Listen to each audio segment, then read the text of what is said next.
اور اس کو وکرہ حل کر سکتا ہوں اور I am done, I am finished. تو دنیا کی کوئی بھی آپ شیپ لیں گے. Can you give me a page and you are here around. Okay میں وہ چاہ رہا تھا وہ گول جو سرکل ہے وتھ ٹرائینگلس. تو اوکے میں ویسے دکھا دیتا ہوں.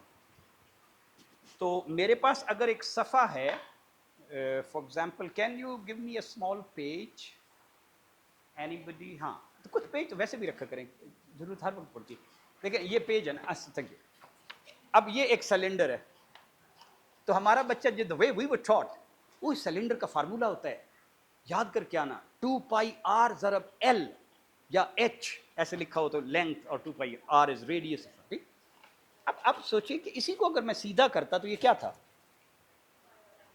ہاں دس واز اے ریکٹینگل. یہ تو سمپل مستطیل تھی، اور مستطیل میں تو مجھے پتا ہے کہ میں ادھر بھی چیزیں کاؤنٹ کر سکتا ہوں، ادھر میں نے اس کے ڈبے کاؤنٹ کرنے تھے. ٹھیک. اسی طرح آپ کون کو لیں گے، سفیر کو لیں گے، فلانی شیپ کو لیں گے، کسی بھی 2D 3D شیپ کو لیں گے تو اصل آپ کو کیا پتا ہونا چاہیے؟ ٹرائینگل. اب یہ دیکھیں یہ دائرہ ہے، یہ کیا ہے؟ دائرہ. اب دائرے کو بھی جب توڑا ہے تو یہ چیز کیا ہے؟ ٹرائینگل. اب انہی ٹرائینگلز کو ہم نے کچھ لکھی ہے نا، کچھ نیلی ہیں کچھ گرین ہیں. اب جب آپ سیدھا کریں گے تو یہ آدھے گھنٹے کی activity and you will be done with spherical shapes also. کیونکہ اسی گول کو جب آپ نے اتنا کاٹا تو آدھی آپ نیچے رکھیں گے نا ایسے کر کے، ایسے کر کے، اور آدھی اوپر رکھیں گے تو it will exactly make a rectangle. اور اس ریکٹینگل کی چوڑائی کتنی ہے؟ جتنی دائرے کا ریڈیس ہے.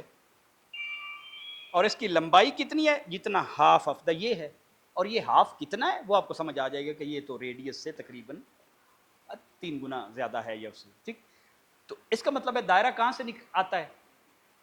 ٹرائینگل سے. تو چائنا جو دنیا کا نمبر 1 ملک ہے in school quality, the number 1 country in the world is China.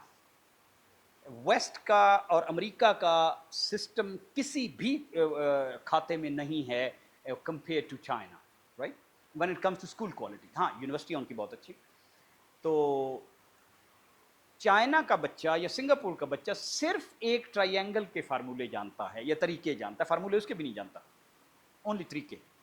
ٹھیک. Properties of triangle. اور باقی ساری چیزیں وہ اس سے حل کر لیتا ہے. اسے آپ ڈب کھڑبی شیپ بھی دے دیں گے نا، اسے کہیں گے کہ یہ ایک ہیگزاگون ہے تو اسے پتہ ہے اچھا ہیگزاگون ہے، اچھا یہ بھی تو ٹرائینگل سے بنی ہے. تو ہر شیپ کس سے بنی ہے؟ ٹرائینگل سے بنی ہے. تو لہٰذا میں تو ٹرائینگل کو سالو کرنا جانتا ہوں. فنش. سالو نہ ہو تو I can make right angles. تو all its formulas come from the triangle. تو ایک ٹرائینگل کا آ جانا means all 2D shapes 3D shapes you are done, and this journey for the child is about 2 hours max. باقی یہ ہے کہ پھر وہ باقی پریکٹس ہے کہ میں نے پریکٹس کروائی ہے تو اب اس کو کنسٹرکٹ کا حصہ بن گیا. تو ہم یہ چاہ رہے تھے کہ ہمیں وہ سائنس اور وہ میتھ اور وہ لینگویج، سبجیکٹ 2 ہی ہیں، لینگویج اینڈ میتھس. پوری دنیا میں جو 7ویں تک یا پرائمری تک کہہ لیں کہ 2 ہی سبجیکٹ کاؤنٹ کیے جاتے ہیں، language and maths, because these are the thinking skills. I think in terms of what I talk, how I construct my language اور میری میتھ. اگر مجھے یہ 2 سبجیکٹ پڑھا دیے جائیں اور میں اس قابل ہو جاؤں کہ میں اپنے بچے کو کیونکہ جو میں نے سٹوری سنانی ہے حضرت خدیجہ کی، حضرت فاطمہ کی، ام سلیم کی، ابو علی سینا کی، ابن خلدون کی یا نیوٹن کی، آئنسٹائن کی، وہ تو لینگویج ہے. That's a story of the language. تو اصل چیز ہے کہ میں نے جو اسے سائنس پڑھانی ہے وہ اسے سمجھ آ جائے گی چیزیں گرتی ہیں، لیکن کس سپیڈ سے گرتی ہیں وہ میتھ ہے. مقناطیس ہے لیکن مقناطیس کی طاقت کتنی ہے؟ That is maths. بجلی ہے لیکن اس کے وولٹیج کتنے ہیں؟ That is maths. تو سائنس کسی کام کی نہیں ہے جب تک وہ میتھ سے نہ کنیکٹ ہو. تو جس قوم نے سمجھ آ گئی بات. تو میں آپ کو اسی لیے اب چیزیں تھوڑی سی